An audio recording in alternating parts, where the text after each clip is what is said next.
I'm sure those of you who know Joey are not surprised that we're missing him, but hopefully he'll show up at some point. I wanted to first welcome everyone. I'm so pleased to see you, although not for this particular reason. We're going to spend a little time over the next hour, or a lot of talkers. It could go longer, sharing some words and some stories about Bill.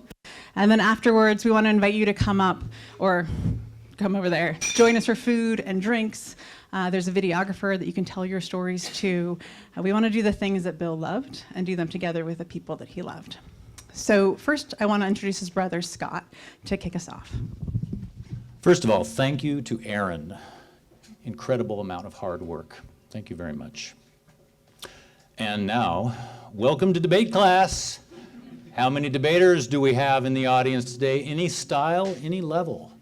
These are the people you're going to want to ask, why was he talking so fast? All right, now here's where I take control. The only thing I told Bill at Nationals in 1996 when he and Glenn won was to get up here and take control of what's going on. And it's hard when the microphone is feeding back. But, that's the only piece of advice I gave him. I just had to say something to him, I guess. But these days I don't feel like I'm in control of much. Maybe it's because I'm twice as old now. Maybe it's because, it's been a rough month. I'm not sure. But hey, we're going to work on the affirmative side of the debate case. We're going to work on affirming Bill Shinn today. Next, that's what debaters say when they move on, and they're going to drop one argument and move to another argument. I'll pick up the pace a little bit here. I need some help. With me today is Bill's debate partner from that tournament, and also the coach at my alma mater ever since, Glenn Frabier. I found Bill and Glenn's national championship photo with Bill's important things on the day that Bill was found, so it was immediately clear to me that I would need to contact Glenn for help. I am thankful for his presence today and for his willingness to get up here with me and talk about Bill and make it sound like we're having a debate. Observation 1, donations and ritual objects. Glenn will take the following objects back to Gonzaga in his crate. We used to carry things around in crates before computers took over. First, a sound bowl. I bought this at a local shop the day after Bill died. Also, this stick came with the sound bowl. This is a talking stick. Okay? Very important among debaters. Yeah, go ahead and help me out there. Yeah, and if you can work on this microphone not feeding back, that would be cool too. If you hold the microphone away. Okay, anyway, this sound bowl has also been in my house for a long time, and these objects have been in my house for a long time. I'm going to give them to the Gonzaga debate tournament, or Gonzaga debate team, and this standee can actually function as a judge for the novice debates. Glenn can put this on the table like George Jetson, and his visiphone, remember that when he was talking to Mr. Spacely, and then that will free up Glenn to do administrative tasks for the Gonzaga debate team, like making hotel reservations and such. So, got those objects. Finally, a couple personal items. I brought my own talking stick. It's a little larger. My personal talking stick has my name on it. Becky Gallantine's dad, Dave, got me a job there in 1998, and I left debate at that time. Today, I can use this larger stick to beat people back if they come up to the podium. I can hit myself with it if I start to mansplain. And finally, a stopwatch, because, we only have so much time. Here we go. Contention number 1, Bill was tough and resilient. A, pyloric stenosis. Bill was born with a stomach condition that required surgery. I was always fascinated by the scar on Bill's stomach from this operation. He was the first person I knew who was fixed surgically, and I thought it was amazing that they were able to repair my brother. B, no football in the house, kids. Bill and I received football gear for Christmas when we were little, helmets, shoulder pads, and jerseys. He was the Minnesota Vikings, and I was the New York Jets. I tackled Bill and broke his femur. He spent 10 days in the hospital in traction, then the remainder of that recovery time on a lawn chair in the living room. C, handy with the steel. Bill and his friend Jim Dixon would make their own bullets and drive up logging roads in Jim's Jeep to camp and have target practice. Bill also read a lot of Louis L'Amour during that time, which was later inspirational to our grandpa Shinn, who never read any fiction in his life. D, Three-fingered Willie. Bill had an accident working in a foundry operating a manhole cover press. This severed the ends of 3 fingers on his right hand and earned him the nickname from SIU assistant debate coach Yuri Kostin. This also ended Bill's career as a gunslinger. Nevertheless, he persevered and he learned to ride again and won nationals. E, the nose knows. Someone broke Bill's nose in a bar in Carbondale. He had to have surgery on it. That's all he told us. F, I'm going to get pissed in about 2 seconds. If these experiences didn't toughen Bill enough during our childhood together, you can be sure our dad would finish the job. David Double D Devereaux once described our father as the most intimidating man I have ever met. I thought he would throw his coffee cup at me if I did something he didn't approve of, he didn't approve of. This quote from a man who was raised in a 1% motorcycle club family and who continues to advocate for the rights of some of the toughest men in America. What does our dad want on his tombstone? Actions speak louder than words. And finally, G, subpoint G, is for Grandpa Al. Briefly, our dad's adopted dad, Al Shinn, was also a man of great toughness. He grew up on a farm in Iowa and served as a stenographer during World War II, once taking shorthand dictation from Douglas MacArthur himself. Al later worked for Boeing and once traveled to Iran with his third wife, Helen, at the behest of the government to sell missiles to the Shah. That business did go to other companies, however. Helen died last year at the age of 102, barely losing that longevity title to our biological grandma, Mert, Al's second wife, who died in 2020 at the age of 103. Mert had 5 husbands and 2 boyfriends. Contention 2. Our house in the middle of our street. A, subpoint, Omaha, Nebraska, 11431 Saratoga Street. I had bunk beds before Bill was born. Mom and Dad moved one of them into Bill's room. Little is known about our time in this house because we were little. Dad worked as a district manager for Sambo's restaurant and drove all over the Midwest for many days at a time. He eventually received an opportunity to transfer to Western Washington, so we moved here. This was great because we were close to Mom's family in Yakima and Dad's in Bellevue. B, subpoint, Puyallup, Washington, 3403 24th Street Southeast. Mom and Dad found a home in a growing suburban development called Manorwood. Manorwood had its own subculture, and we had lots of friends there. Bill collected Smurfs and Stomper 4x4s, small battery-operated cars that looked like monster trucks. And I should turn the page. We played Dungeons and Dragons with the Yi brothers, Hee Song Yi and Hee Myong Yi, also learning what it meant to be part of a first-generation Korean American family. The Yis had an Atari 2600. We would play Atari pinball until Mr. Yi decided it was time for screen time to be over for the boys, at which point he would angrily rip the plug out of the wall and yell, "No more!" This would immediately power the unit down and erase the high score. It would also cause tears and wailing, which was, of course, unacceptable because boys don't cry. Mr. Yi would tell his crying boy to go wash his face, use cold water. Bill and I, of course, secretly made fun of Mr. Yi for all this, yelling, "No more!" whenever something was about to get cut short and time was up. We also played putt-putt golf in the yard with the Yis until both of our yards took damage and the practice was banned. We also got queen-size beds in our room at some point. As children, we would sometimes have slumber parties in each other's rooms and talk about all the neighborhood goings-on, our various friends, or whatever 2 brothers might discuss about their relatively safe, insulated suburban childhoods. Mom would say goodnight to us. We would listen to the radio until we fell asleep. These slumber parties and radio broadcasts will become important later in the final contention of this case. C subpoint, the dream home, 16011 116th Avenue East, also in Puyallup. Bill and I helped build this house under the close supervision of our dad during the summer of 1991 while sharing a 2-bedroom apartment on Meridian Avenue with our parents. I was already working 60 hours a week at the gas company and Taco Bell, eventually quitting the latter to do more work on the house that summer, and was totally ripped. Bill was similarly fit, working part-time at Mazatlan restaurants and learning what it meant to be part of a first-generation Mexican-American family, the Hernandezes. Bill spent his summer of senior year of high school in the dream home with my parents and was also participating in debate this whole time, which finally brings us to contention 3. Welcome to debate. A, Scott the debater. 1, a gift for you. I was identified as a gifted child and placed in the gifted program from 2nd through 7th grade. As an adult, I became friends with a clinical psychologist who suggested that I may have had Asperger's syndrome, misdiagnosed as gifted. I was a little professor.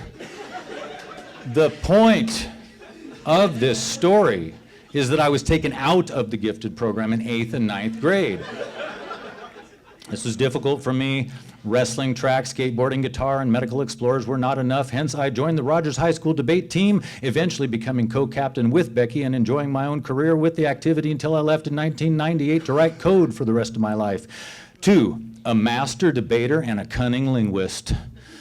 The following tiny piece of evidence summarizes my position. Blake Diaz, 1995, Gonzaga Summer Debate Institute, closing remarks, lecture, Scott Shinn is half machine. B, Bill the champion. 1, the natural. Unlike me, Bill was a natural at debate. The Roman rhetorician Quintilian described the ideal orator as a good person speaking well. Bill was a good person who spoke well. Bill's first truly technical assistant coach at Rogers was Tina Lapham. Strangely, Tina was married to John Lapham, aka JJ, who also won CETA Nationals for SIU in 1988 and then lost the final round to Gonzaga in 1989, somehow then deciding to move to Puyallup with Tina. JJ described Bill as true stock. Bill learned about this later from me and would imitate JJ's voice, describing himself. True stock. True stock. This is me imitating Bill, imitating JJ, describing Bill, and he was true stock and he knew it, and debate helped him learn it, and he owned it. 2, coaches and partners. At Rogers, Bill debated with Lisa Mulligan and Jeremy West. Bill and Jeremy also represented themselves as Hanalani High School from Honolulu, Hawaii, at the Loyola Redlands swing tournament because they were traveling without a coach and you had to have a coach to go to California. But anyway, he was coached by Ardith Maxwell, Tandy Schaefer, and Tina Lapham. Before senior year, he attended summer debate camp at Northwestern. At SIU, Bill debated with Jason Menzies, Mary Kate Bonner, and Glenn Frappier. He was coached by Steve Hunt of Emporia, Leah Farsveit, Kevin O'Leary, Greg Simmerly, Ed Phillips, and Yuri Kostin.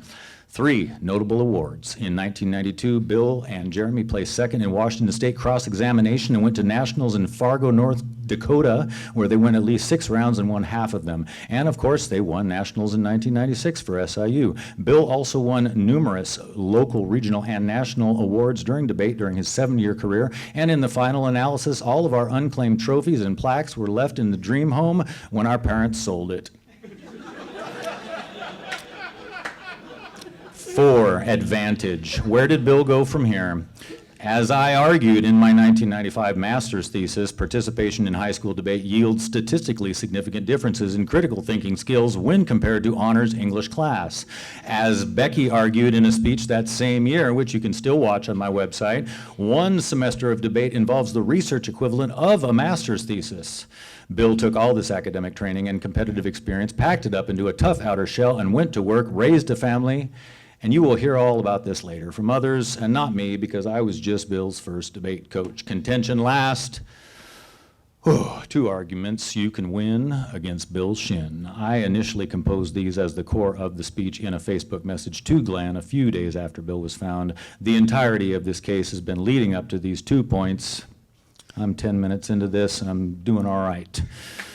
All right, only 2 more to go. Here's the tough one. It's called Good Night, Mom. If we are having a slumber party during our childhood in the first Puyallup house and Mom says good night to us, we say good night in a carefully prescribed way by me. You can see this with the talking stick. I say good, and then Bill is allowed to say night, and then I say Mom, and then shh, no one can say anything, and I win. See, these are childhood arguments. I went, and then we wait for mom to go away, and then we talk about our life, and we listen to the radio, whatever. Okay, so, but I was a nice brother because sometimes I gave Bill the talking stick, and he said good, and I said night, and he said mom, and he won. But the sad thing is, Bill went to sleep forever, and I'm standing here holding this stick, and I don't like this argument, so I'm going to drop it. And here's the last argument. It's called, see if you remember this one. KNB. What comes next? KNB. Who grew up around here? KNBQ. All right, I'll tell it to you. KNBQ was a radio station in the SeaTac area that said KNB, and it waited to say the Q before playing the music. Bill and I exaggerated this as children, and we thought it was hilarious, eventually waiting days and months and years to say the Q. You can do your best Beavis and Butthead impression here. Hey, Bill, KNB, and then Q. Then you reset it again for later. We take turns at this, claiming we were the last one to say the KNB, and we were therefore entitled to announce the Q for the benefit of the other the next time. The next time. And I wrote the last time I said KNB on my paper calendar somewhere. Maybe when Bill drove me to my colonoscopy last summer, or maybe when we went to Puyallup for estate planning this summer, or maybe we texted it. I don't know who said it last. The fact is, Bill and I didn't hang out much since the kids were little, but every time we got together or we went on a vacation with Joey, it was like we were back together as kids, and we could drop a KNB or a Q for the amusement and general one-upmanship of the other. I was with Bill in his presence, and this is a much better argument to run than the first one, and it implies certain value assumptions, but I wanted to conclude with it because I think I'll see Bill again someday. I already see signs of his presence in my life now. So until next time, KNB.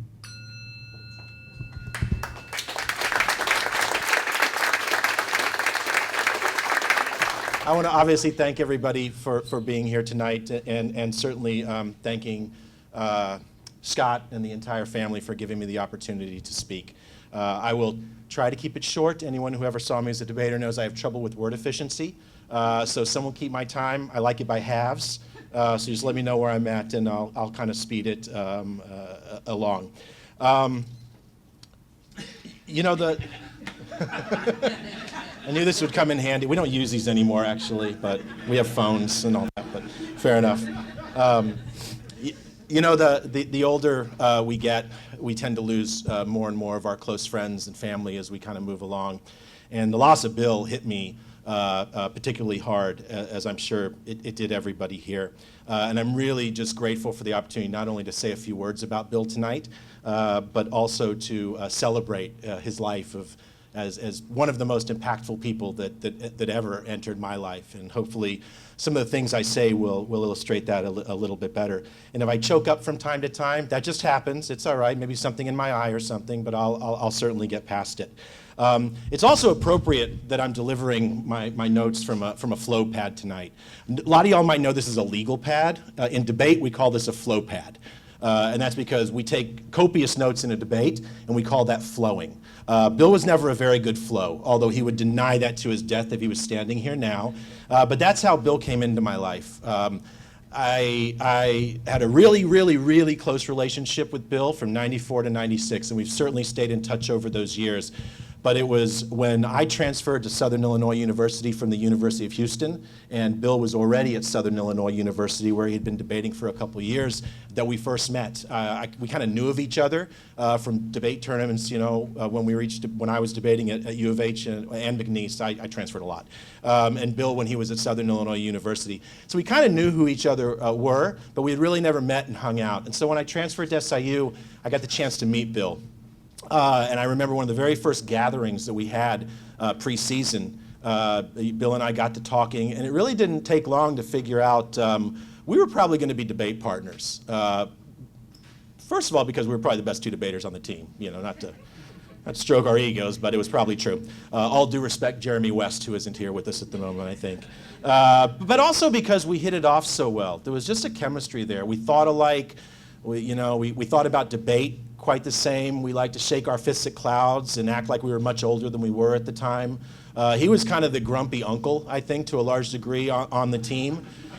Which he played very, very well. Even though I was a little older than him, he acted older than me, no question about that.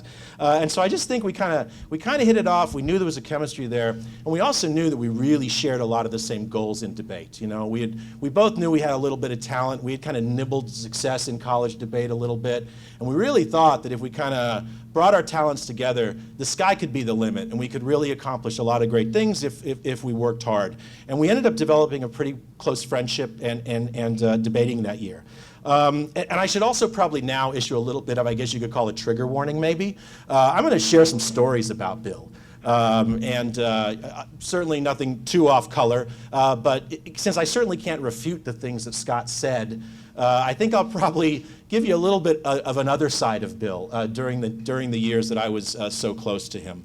Like I said, that was 30 years ago, but when I moved to Washington, we've had the opportunity to stay in touch, never visited quite as much as we would have liked to, and certainly in retrospect as I should have. But I tell you what, those 2 years that I spent as partners with Bill were probably the most transformative, influential, impactful years that I ever of my life to this day.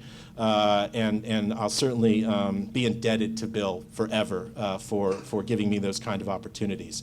But the reason I give you a trigger warning again is because I'm going to maybe show you a little bit of the seedy underbelly of Bill Shinn, possibly. There's a great movie that Bill Murray's in, one of his older dramas called Razor's Edge that some of you might have seen. It's based on a play by Somerset Maugham, and fantastic movie. And in the movie, he plays, he does a lot of things in the movie, but part of it, he's a battlefield medic in World War I. And his driving partner in the ambulance passes away, and Bill Murray delivers a battlefield eulogy. And it was incredibly irreverent, and it was things like, you will not be missed. You were such a gross eater. Small dogs would gather around you to catch the food when they fell out of your beard, those sorts of things. And then he concludes it with, and you will not be missed. And it turns out that this was actually the eulogy he delivered at John Belushi's funeral. And it's word for word, the actual eulogy. And it was so irreverent, but it really highlighted their relationship. And I got a feeling that Bill would want nothing more, and whether he would or not, he's going to get it, than me kind of maybe sharing some of those moments between partners and as a team back in our Southern Illinois days. Like I said, we had a lot of similar goals. We sat down. Something changed. Can I just talk really loud and that'll be okay? Am I okay now? Yeah. Okay, all right, thank you. Like I said, we shared a lot of the same goals. We worked incredibly hard as a debate team. And we ended up experiencing a lot of success our junior year. Got to some elimination debates, which was fantastic. Beat some teams we probably shouldn't have. Lost to some teams we shouldn't have as well. Won a few speaker awards. And by the end of the year, we felt we were kind of flying high as juniors. We ended up having a really good seat in nationals. We're 7-1 at the tournament in preliminary debates. 4th seed. Got to the double octave finals and got beat on maybe the worst argument of all time.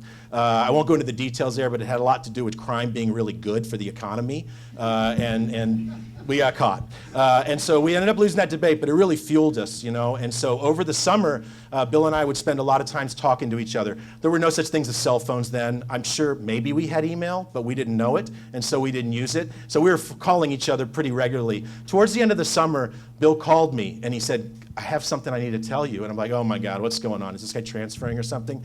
And he said, I've been working in the foundry all summer. And I was like, yeah, that sounds like a horrible job. And he said, it is. And it turns out I just lost 3 fingers.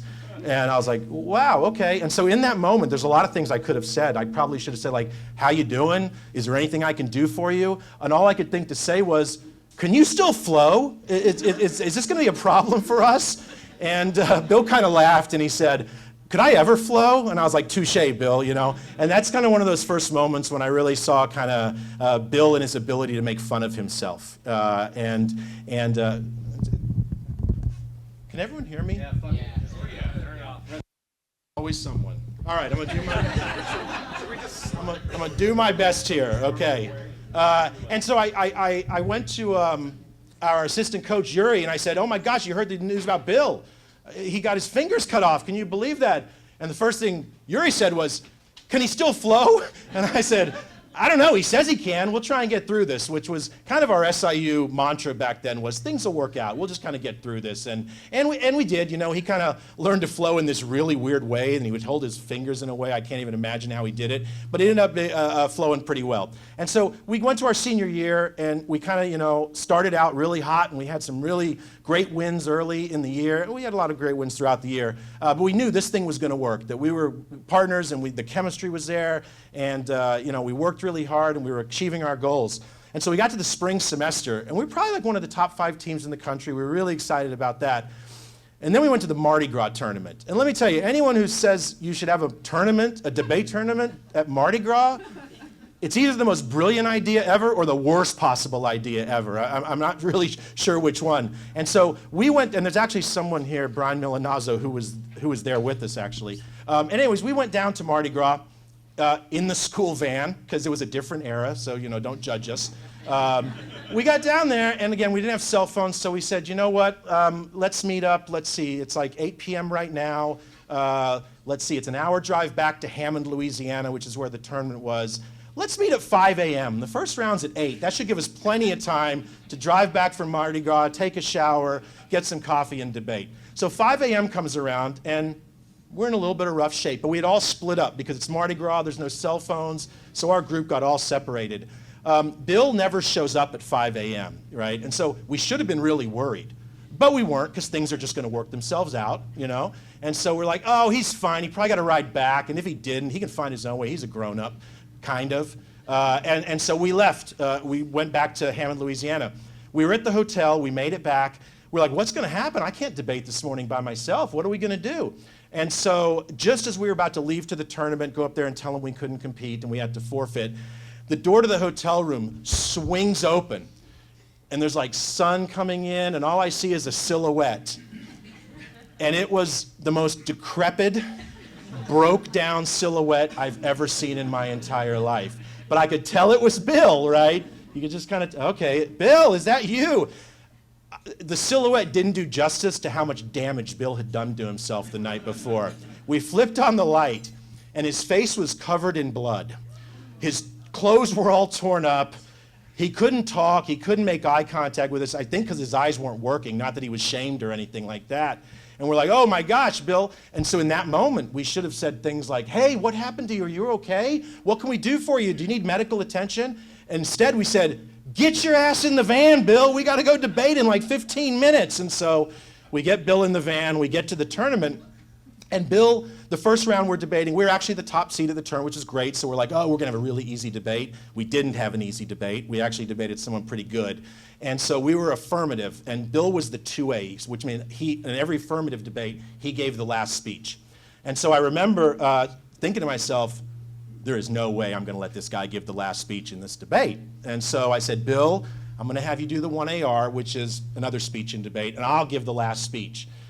And he couldn't really form words or sentences at that point, so he just kind of went along with it. And you know, I said, what I'm going to do is write everything out for you, and I'm going to give it to you to read. And so we used all of our preparation time before Bill's speech, and he's shaking, and he's wanting a cigarette, and he can't talk at this point still. And so I give him everything to read before the 1AR. He does it. He makes it. He goes back to sleep. I finish the debate. We actually end up winning the debate, so that was great. Next 2 debates, we also win, but we were negative, and I was the last speaker when we were negative. Those went fine, although I was pretty rough shape too, but nowhere like Bill was. Got to the finals, and Bill's feeling a little bit better. He's got a lot of coffee in him. He's ate some king cake. You know, he's feeling himself a little bit. And he's like, I think I can do the 2AR now, which is that last speech in the debate. I said, are you sure, Bill? Like, this is for all the marbles at this tournament. You really think you can do this? And Bill said, I know I can do it. And I was like, I don't think you can, but okay, let's do it. And sure enough, Bill pulled it out, right? We win the debate, and that's great. I forget who we debated, but we won the debate. And as we were packing up, Bill turns to me, and Bill always like had this sly grin he would throw on his face at times, and Bill did that, and he said, you know what? you did great today, and I couldn't have done any of this without all your help. Just so you know, though, the only thing anyone's going to remember about this debate is me giving the final speech to win the tournament. It's like, Bill, you SOB. Okay, fair enough, Bill. And that really exemplified in the moment kind of Bill. We had just won a tournament, and the most important thing on his mind was making sure that he got a zinger in against me. So fast forward a little bit. We're at Seed Nationals. The semester had gone really well. Again, we were winning a lot of debates. We got to Seed Nationals. We really felt we were a contender. We had a really good chance, even though there were teams that were better than us, of winning this tournament. So we're doing really well. We roll, and I know Scott and Bill's mom were there as well, and they watched a bunch of our debates, and we were doing really well. Again, 7-1, fourth seed. We were really happy. We got to the elimination debate, and Scott comes up to us and says, before elimination debates, if you haven't debated the team in preliminary rounds, you flip a coin to choose sides. And on that topic, the worst side was negative, because the topic was horrible for the negative side. So we didn't want to be negative. And Scott said, no problem, I've got this coin. This is lucky coin, you're going to win every flip. It turns out it was actually the most unlucky coin he could have possibly given us. We lost the flip all the way through the triple octo finals, all the way to the semifinals. Every single debate, we lost the flip. And so, fortunately, somehow, everyone's running new affirmatives against us, making arguments we had never heard. We pulled it together. We got by the skin of our teeth in so many of those debates. We find ourselves in the final round of the national tournament. And so a couple of things happened. One, the coin actually came through in that debate. We won the flip. We got to be affirmative in that debate. We were real excited because we had a great new affirmative we hadn't read yet. It was going to take this team by surprise, and we were better than this team. We were a little cocky back then, maybe even now too. But we knew we were going to win that debate. We thought we were. But at the same time, you're anxious. It's a really anxiety-inducing moment. You know, a lot of craziness going through our head. We went outside with our coaches, and we kind of stood in a circle, and we were talking about the debate, saying, well, we think they might say this. What are we going to say against that? And I got to say, both for Bill and I, the moment was starting to hit us, and it was starting to get a little bit bigger than we were.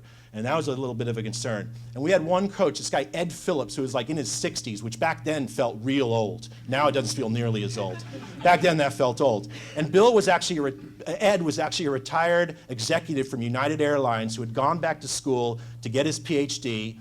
Ed, I don't want to confuse those. Ed had been a debater in the 60s, and so they gave him an assistantship to work with the debate team. We're like, this is awesome. Ed was great. It was like having your dad around, but you'd have to be as accountable to him. So it was fantastic having him around. So we're standing in this circle, and we're starting to freak out a little bit, and Ed says, I've got a piece of advice. And we're all like, oh, Ed's about to drop some serious knowledge and wisdom on us. And so we're like, Ed, what is it? And he goes, this is for Bill. Bill, this might be the most important thing I ever tell you. Zip up your fly before you speak. And all of a sudden we look down, and sure enough, Bill's exposing himself to all of us. And the first one to laugh was Bill. And he started cracking up, and it made everybody else in our circle start laughing as well. And all of a sudden, all the anxiety, all the fear, all the lack of confidence just completely left the room. And I had so much confidence going that debate, and it was really because the mood got lightened so much. And that was just another example of Bill being able to really laugh at himself, I think, in that moment. And you know, we went in there and we debated, and we had a pretty good debate. And you know, this is again me being maybe a little bit cocky. We whooped that ass. Like, it wasn't even close. Quick 9-0. We win the debate. Everyone's celebrating. Bill and I actually had a tub of beers next to us. You can't do that anymore. It was a different era. So we cracked open a beer, and we were drinking beers and celebrating and hugging and high-fiving. And again, just to remind you, we'd been negative all day because of Scott's terrible coin. This round it worked out, but the rest of the day was grueling, and I was exhausted. And we were packing up, and Bill turns to me, and he says, you know what, right? That when people look back on this debate and this tournament, all they're going to remember is that I gave the last speech to win the national championship. And I was like, it was even more frustrating than when he did it the first time, right? But again, that really exemplified Bill. In that moment, right? In that moment, there was, this is off, okay. In that moment, that just such such a momentous occasion, SIU winning the championship and us fulfilling a goal that we had set for ourselves 2 years before, the top priority in Bill's mind was to make sure he made fun of me a little bit. And that really exemplified who Bill was in many ways and the relationship that we had. When I said earlier, when I look back on those years with Bill, some of the most impactful, most transformative, most life-changing moments of my entire life were spent working with Bill, sitting in his living room, having a few beers, talking about arguments, going to tournaments, 12-hour van rides. I'll tell you, nothing gets you close to someone like a 12-hour van ride in a school van, that's for sure. And so when I look back on that, there might be no one in my entire life who made the impact on the trajectory of who I am today, and whatever I've been able to accomplish is attributable, I think, in large part to that relationship. And so I'm just so fortunate to have been able to call Bill a friend, and certainly to call him, the best debate partner anyone could have ever hoped to have had. So with that, it's not goodbye. I have no doubt that I'm going to see him whatever space in the universe he's occupying now. I'm going to be there eventually. Hopefully I will. And I can't wait to see him again. And so, Bill, I know you're listening to us. Keep my chair warm for me, please, and order me a scotch, and hopefully it won't be too long, but I'll be there eventually. So again, thanks, Scott, and everybody for letting me have a few moments to speak. I really appreciate it. Thank you. First, again, props to my lovely wife, Erin. Wasn't it?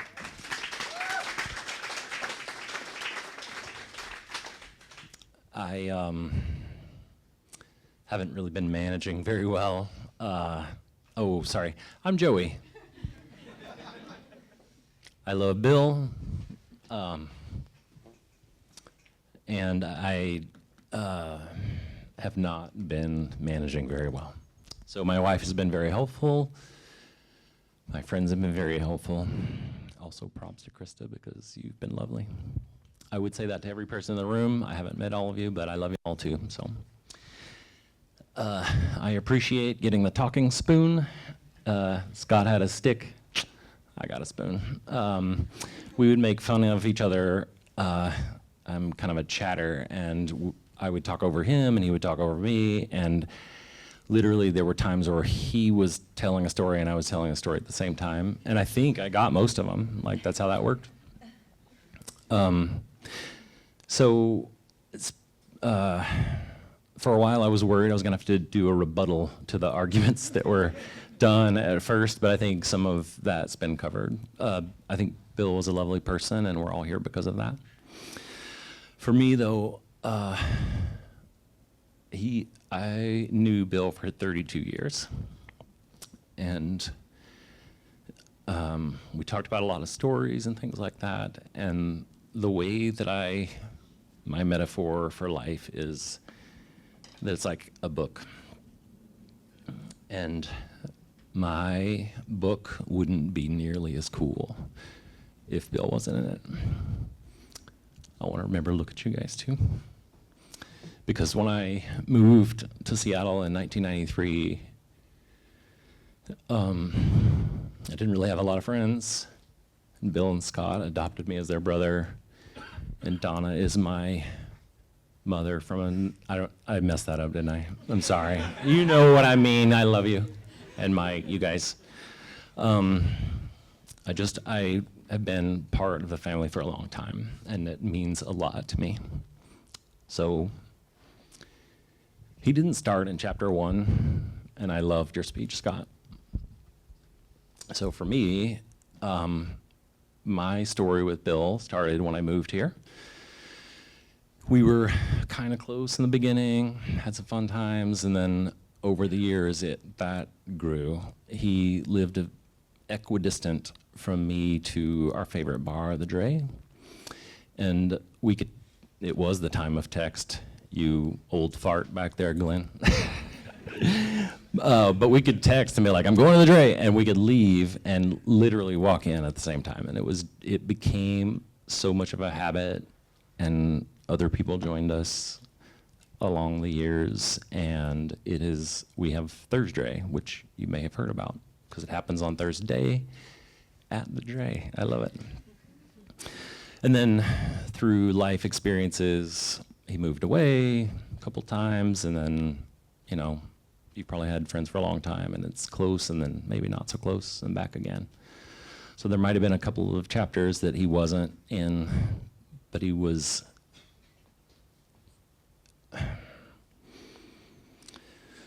he helped me to get to my destiny, which is wherever I'm going or we're going.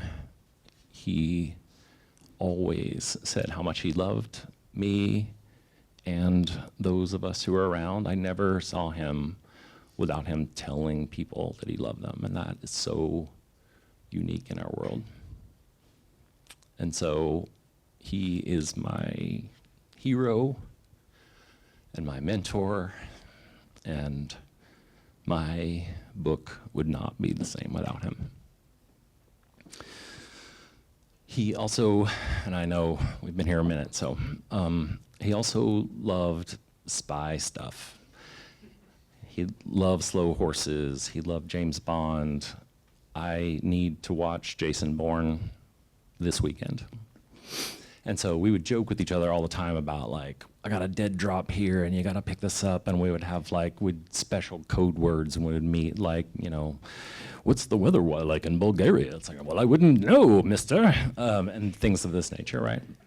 And so a few weeks ago, I took this book from the Dre. It's written in German. I have no idea what it's about. And but Bill talked about German. He took German in high school or something, so every now and then he'd drop some weird German word, and I just thought it was funny. So I found a German book, and I'm like, I got an idea. So I took it home, and I started slowly and methodically, and I say slowly, not intentionally, because I thought it would be like a lickety-split, but it turns out cutting pages out of books to make a dead drop is really hard. I wouldn't be a very good spy, because it took me like 3 weeks. But the last time that I saw Bill,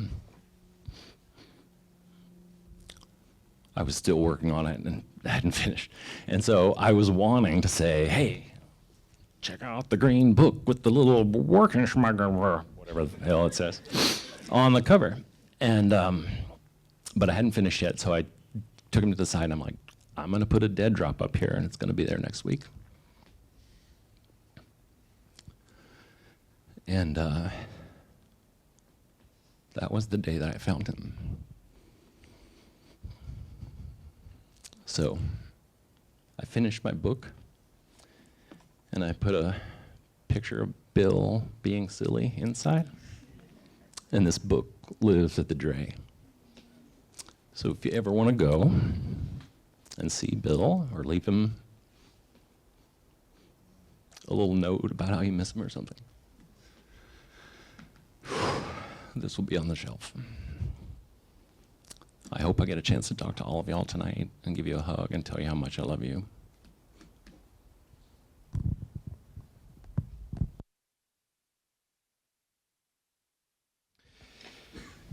And I apologize in advance to all of you for my voice. I happened to go catch the Mariners yesterday. I had a very excellent time at the Mariners game. And so now I sound quite horsey. My name is James Defty, and Bill was just a dear and a close friend of mine, and I loved him. And I am thankful and full of gratitude for the times that I had with him. Bill was a beloved son, a father, a brother, and a friend to us all. And as I look out across the room and see everyone here today, it really reminds me of just the cosmic scale that his love, his kindness, and his friendship meant to us all. Bill's love was boundless. He was never shy about telling you that he loved you, that you mattered. It gave you a sense of purpose, of belonging, and a closeness that made you feel special and fulfilled. Albert Camus is widely quoted as saying, "Life is the sum of your choices." It suggests that an individual's identity and life outcomes are not determined by a single event, but are the cumulative result of all their decisions, both large and small.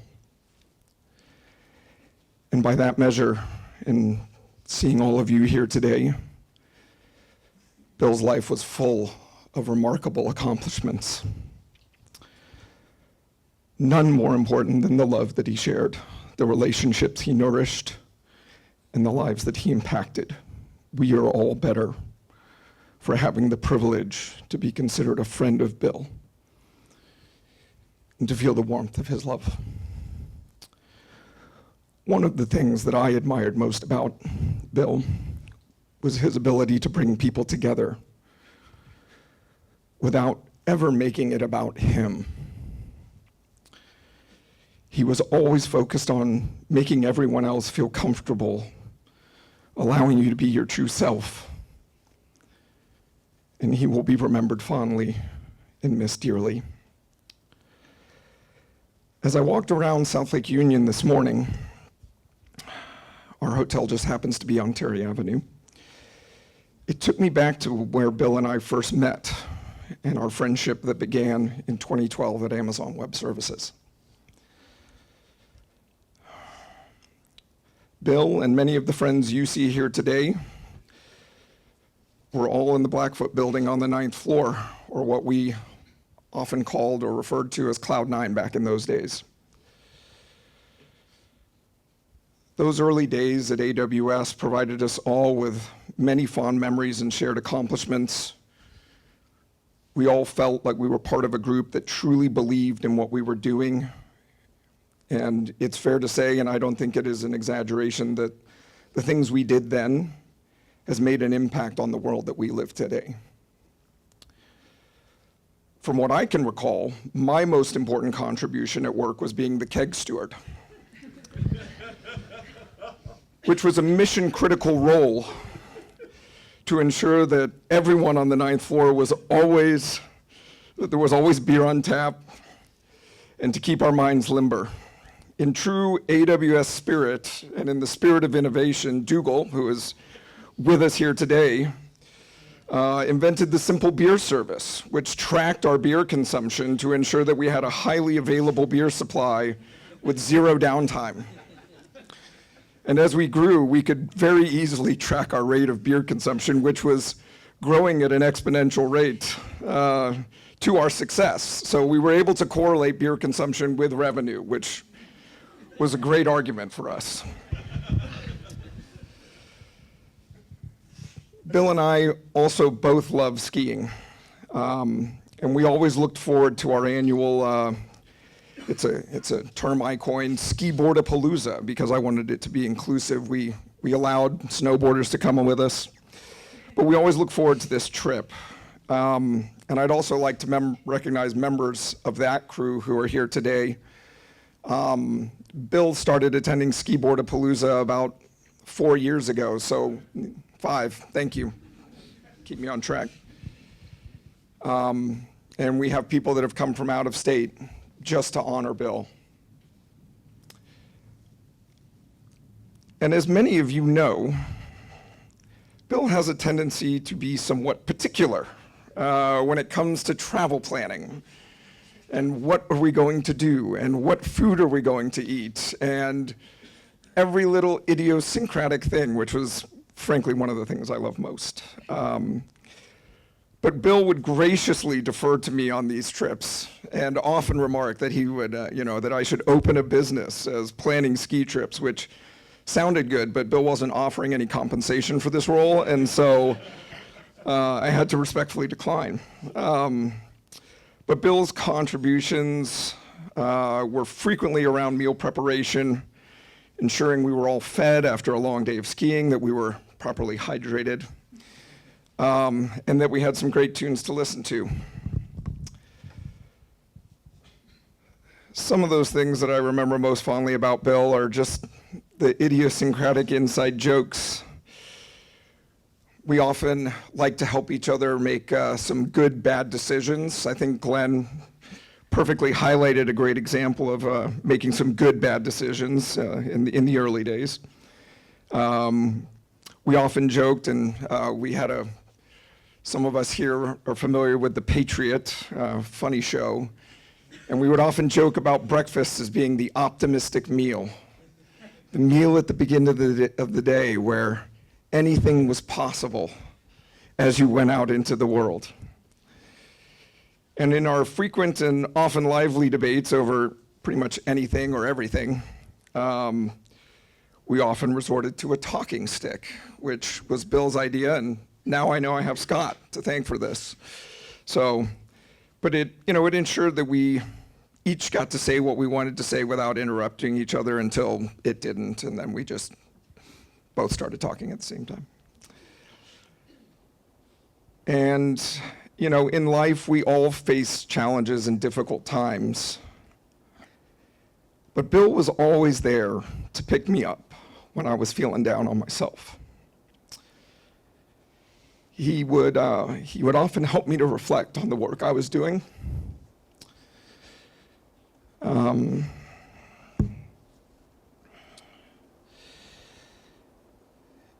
To become a better father and a better husband and a better friend. And he would give me the confidence to carry on and to face those things head on with gratitude and courage. And I have no doubt that he did that for each and every one of you in the room today.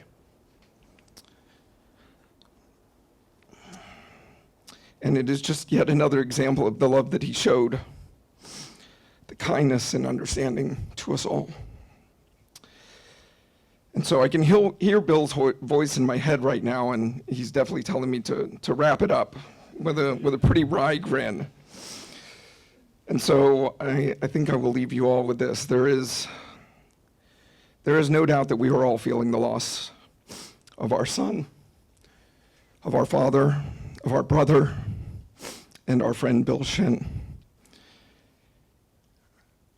Yet I can't help but feel that I have gained a guardian angel who will remain with me throughout my life, and that he will encourage me to carry on and to show courage, to be grateful for the times that we had together and the memories we made,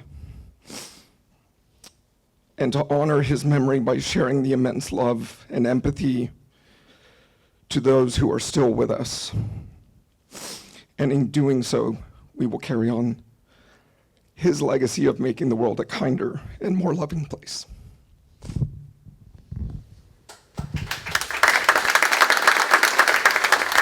It's seldom that I do not have waking thoughts about Bill and Krista. And those thoughts became words today, and I'd like to give them to Krista and to share with all of you. 13 lines only.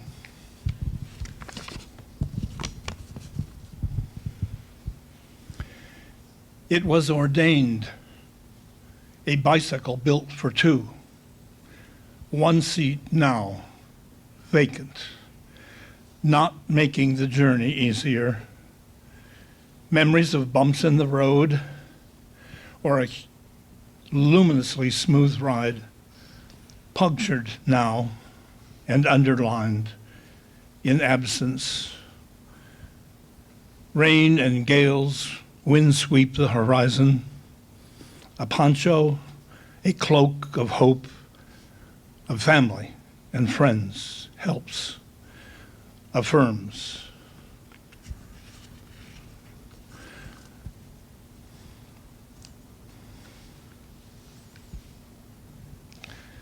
Affirms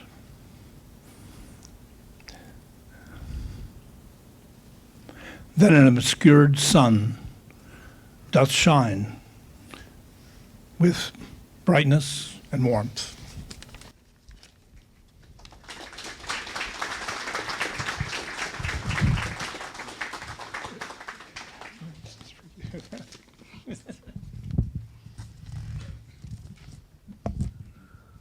I thought I was going to be able to do this until then. Hi, I'm Krista, and I love Bill. Most of you had Bill in your lives a lot longer than I did, so this is just a little bit about the time we had. When we met again, we were both, as Bill would say, going through something. In the beginning, I'm not sure that we knew what we were in for, but before long, we both knew we'd found something exceptional with each other. And we chose to put our kids first. We chose to enjoy each minute of the time that we did have together instead of focusing on building a life together. Yet, that's exactly what we ended up doing. We made sure to have anchors, dates, dinners, trips, shows, holidays ahead of us to look forward to because we didn't see each other every day. And we talked, no surprise, right? We talked a lot about everything. Sometimes we had one of these. And we worked hard, we played hard, and we loved hard. But everything was just easy with him. Didn't Bill make life easier for a lot of us? One of the best things about Bill is that he wanted everyone to have what he had. He wanted them to experience what he did. A stage of the gyro, anyone have that? Gotta talk to him. A restaurant, a song, a recipe, even a fabric, and love. We would sip some cocktail concoction we'd come up with after reading Food and Wine or something and plot guerrilla love fare for the betterment of society. I'm not kidding you, we would do this. And I am sad. I'm so sad. But it's hard to stay sad with the happiness that Bill's love gave me.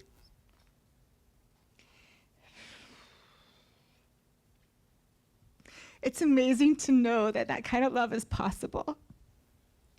And it is. And Bill and I want you to have it. Anyone get a counseling session from Bill? Or Bill and I want you to find it. Matchmakers, anybody? I know it's happened. And when you do, please share it. I love Bill so much, and I don't even think I know how much I love him yet, because seeing the pictures, listening to the songs you sent, hearing these stories, I love him more each day. And all of you help me love him more. And I love him more because of all of you. Thank you, everyone, for being here. I don't think the glasses are fair, but here we are. So I know we said it at the start, and we'll say it again and again, but thank you all so much for being here. I'm Erin, Joey's wife, Bill's friend to many of you over the years. I have not known Bill the longest. I definitely did not know Bill the best, but if you think about Venn diagrams, I kind of sit in the middle there. I met Bill when I was 15. I had a very hot debate partner, and Bill was trying to work the angles, and unfortunately, I didn't talk to anybody, including the hot debate partner, so it really didn't work out for him. But from that really awkward beginning, we ended up with a lifelong friendship. I did not expect, as a 15-year-old kid from Idaho, the ways in which my life was going to intersect with this tall, lanky debater in the coming years. And I had no idea the gifts that he was going to give me along the way. So a few years later, I went to college. I can't see him right now, but he's somewhere here. Started dating this guy, Sean Harris. And Sean introduced me into this great family, which you've heard a little bit about. You heard Becky's name come by. You've seen Joey. But Becky was a larger-than-life figure, and she gathered people to her. And those people she gathered to her, she took care of them. It was her core sense of being. And I think that might sound a little familiar to those of you in this room. So Becky unfortunately got cancer.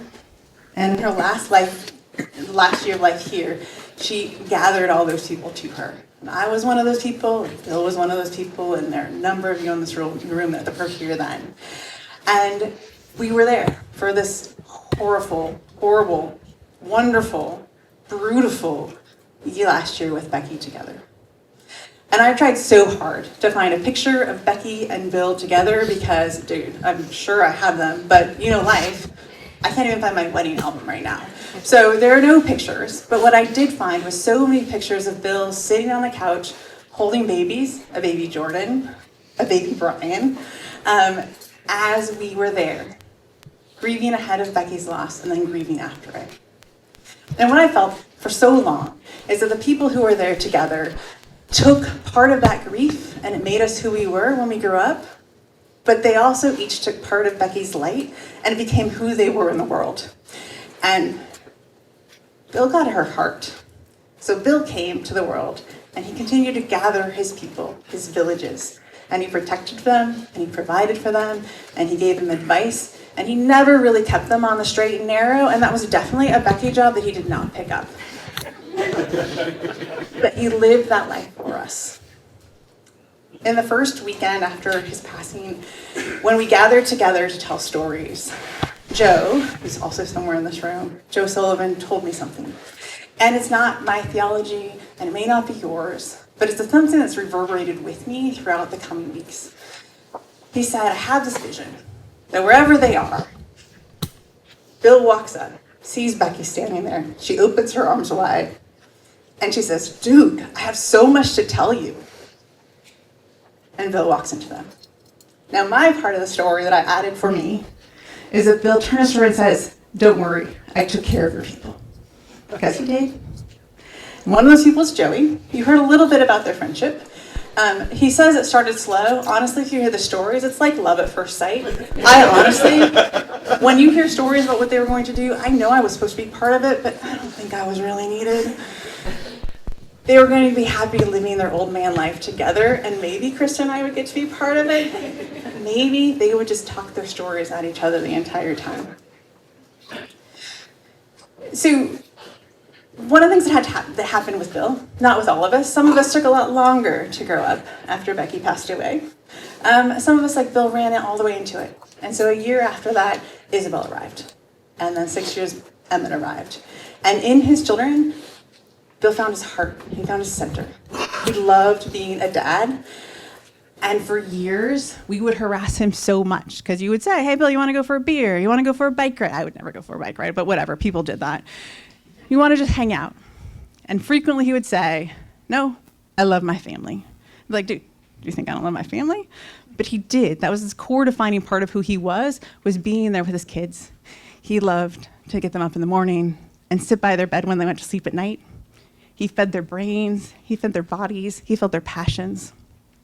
He loved Isabel's interest in science and Emmett's early years in cosplay, let's call it.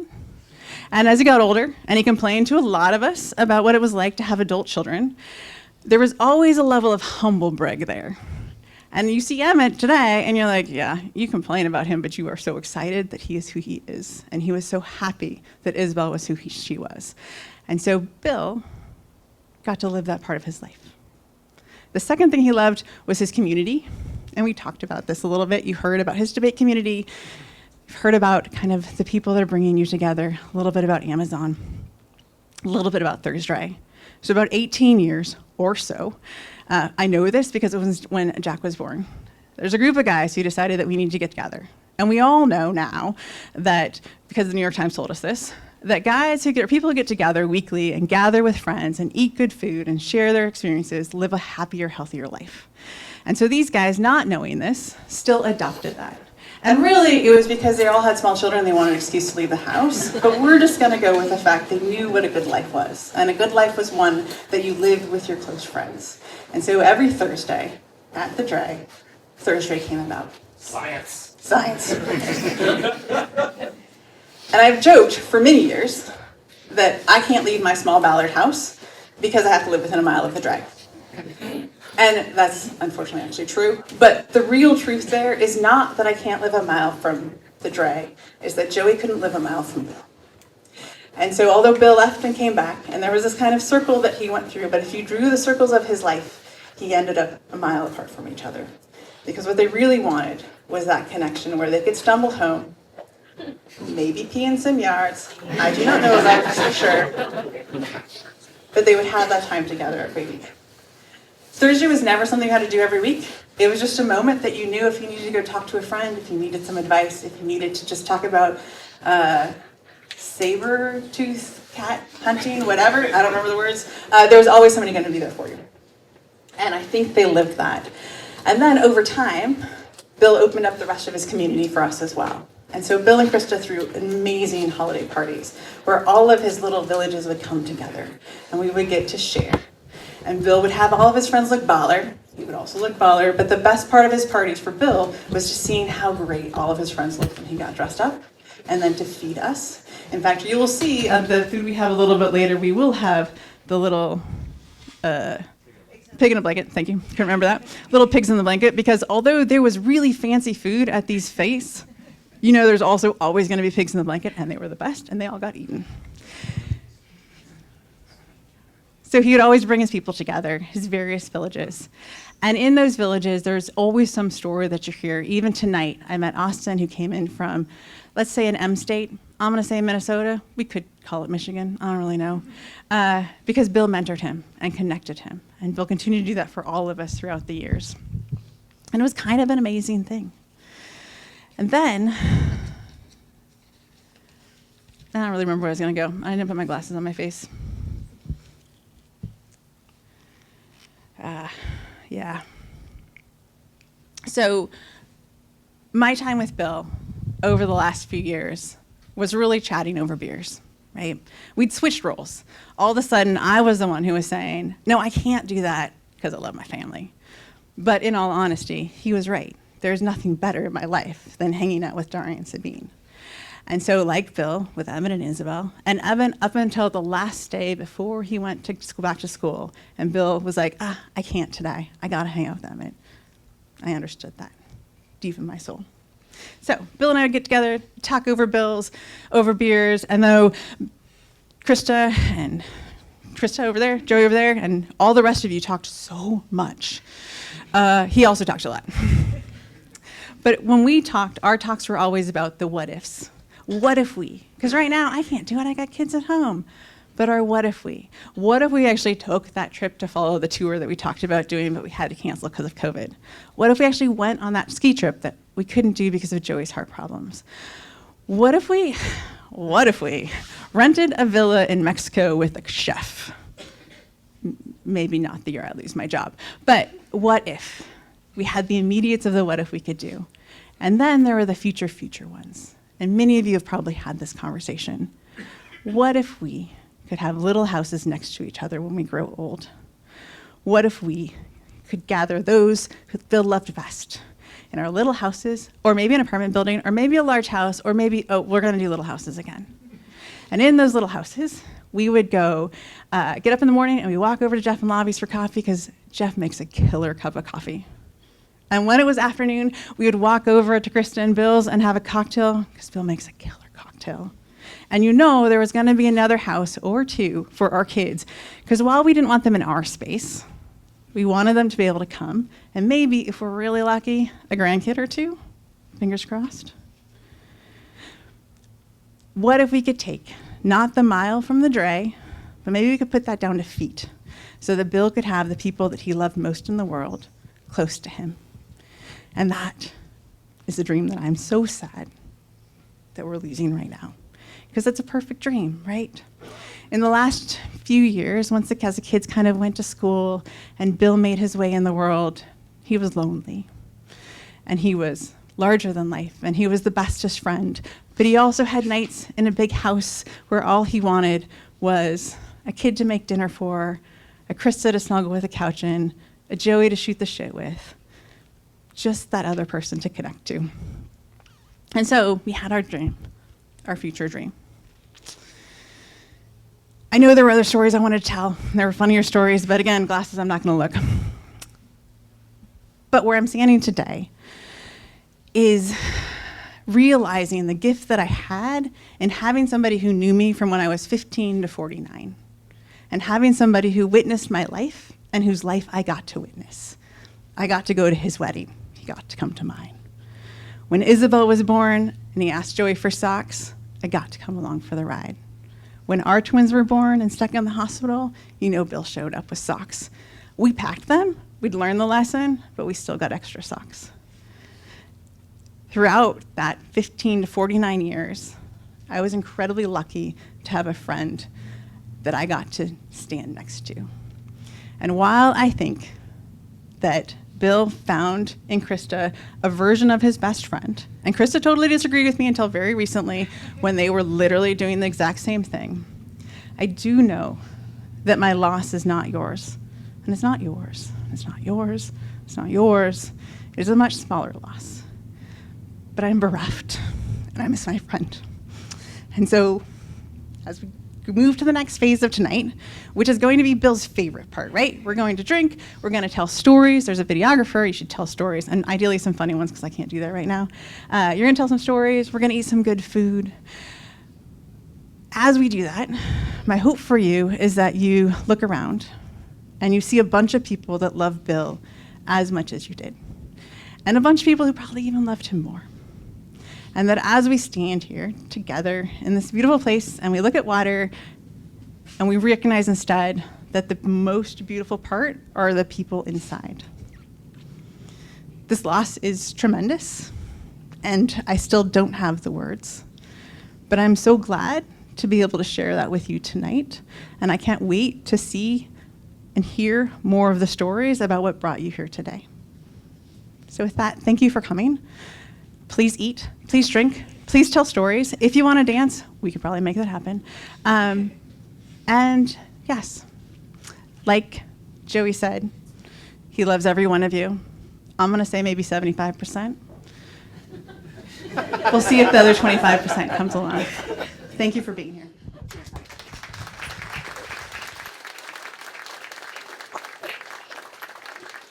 So many stories. Well, when I first met Bill, we would meet out at the club, and we would talk about being single parents, and he knew I was single, and so he set me up with his friend. God, I can't even remember his name, but it doesn't really matter. But Bill thought that this guy was good enough to hook us up together.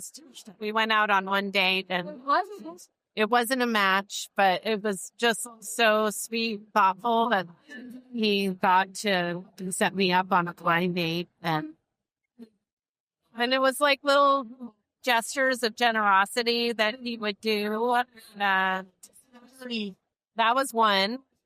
And then I met my partner, Josh, and he was so happy for me. And the four of us, Krista, Bill, and I, and Josh, we went skiing. We went on 3 ski vacations over the course of several years. And what was that? He was always just my ski buddy. We would often stop in the middle of the swim and smoke a doobie. I love Bill. I love you, Bill, wherever you are. And yeah, you'll always have a special place in my heart.